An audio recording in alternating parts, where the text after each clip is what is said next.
And now William Brangham is here with more on the legal implications of the DNC lawsuit. For that analysis, I'm joined by Susan Hennessy. She's the executive editor of Lawfare and a senior fellow at the Brookings Institution. Welcome back to the NewsHour. Thanks for having me. So you heard Tom Perez. He is alleging that the Russians, the Trump campaign, WikiLeaks, all conspired to steal the DNC's emails and then spread them around to make Hillary Clinton look bad. From a legal perspective, what do you make of their suit? All right, so Perez sort of notes that there's ample evidence. There's certainly quite a few allegations. Some of it is really well grounded. It relies on things like this intelligence community assessment of Russian interference, but a lot of it relies on things like news reports, including a single source or anonymously sourced reports. So the challenge in this suit is going to be translating those essentially news reports into evidence that's going to be admissible in court. Now, what's relevant right now is not necessarily whether they can do that, but whether or not they can survive a motion to dismiss. Whether or not they have a well-pleaded complaint on the face, it does seem likely that this lawsuit, at least some defendants, at least some claims, are likely to survive a motion to dismiss.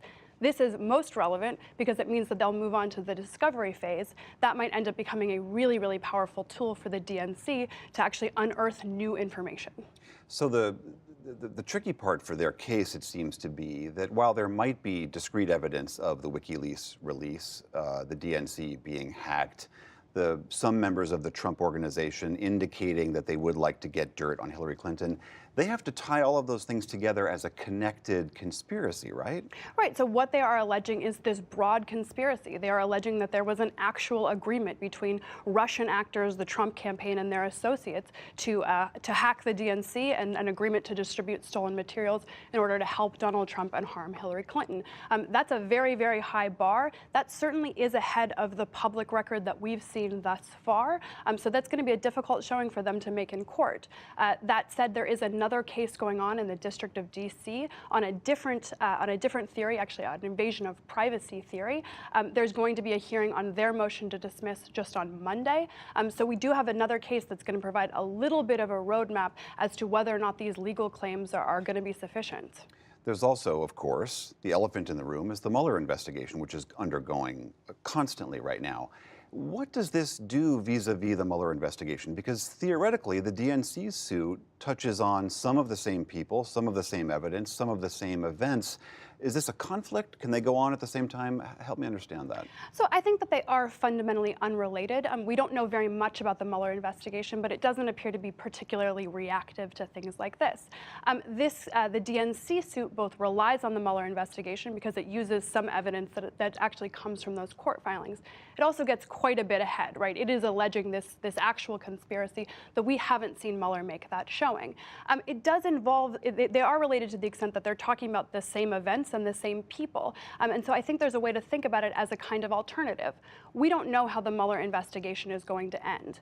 Even if he found evidence of serious wrongdoing, that might be included in a report that remains within DOJ, a report that goes to Congress and isn't distributed to the American public. And so this is an alternate vehicle by which the DNC might unearth some of those same or similar facts, but actually in a fashion in which they can conduct their own fact-finding and in a fashion in which they can make these things public. So it's sort of, I think the best way to think about it is sort of parallel tracks, the same subject matter, but not necessarily related.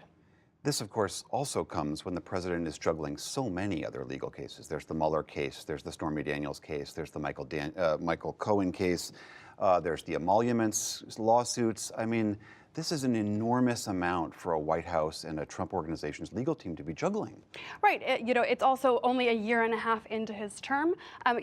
This is an amazingly complex legal landscape that they're working through, and we're starting to see some of the peculiarities. In this Southern District case against Michael Cohen, we actually have the president's private lawyers arguing on attorney-client privilege against Justice Department attorneys. That means that Donald Trump's individual private attorneys are arguing essentially against his institutional attorneys. And so I think that really illustrates sort of the strangeness of the situation we're in and the potential conflicts there. Lastly, let's just shift gears to the release of these Comey memos. These were the memos that James Comey contemporaneously wrote down after different meetings with the president. We've heard about those memos for a long time. Now they've been released and we've been able to read them specifically. Do the details of those memos tell us anything germane legally with regards to the Russia investigation?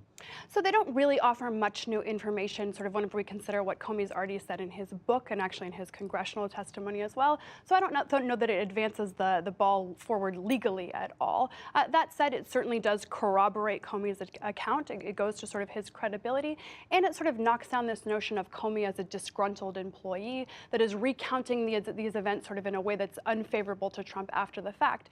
These are the memos that he wrote while he was still FBI director, while he was still presumably wanted to have a good relationship with the president, had every incentive to sort of not make a mountain out of a molehill. What we are seeing in these memos is really a profound degree of concern, and a concern that he has remained consistent about the way President Trump was treating the Justice Department and his inability to understand the importance of maintaining those institutional norms of independence.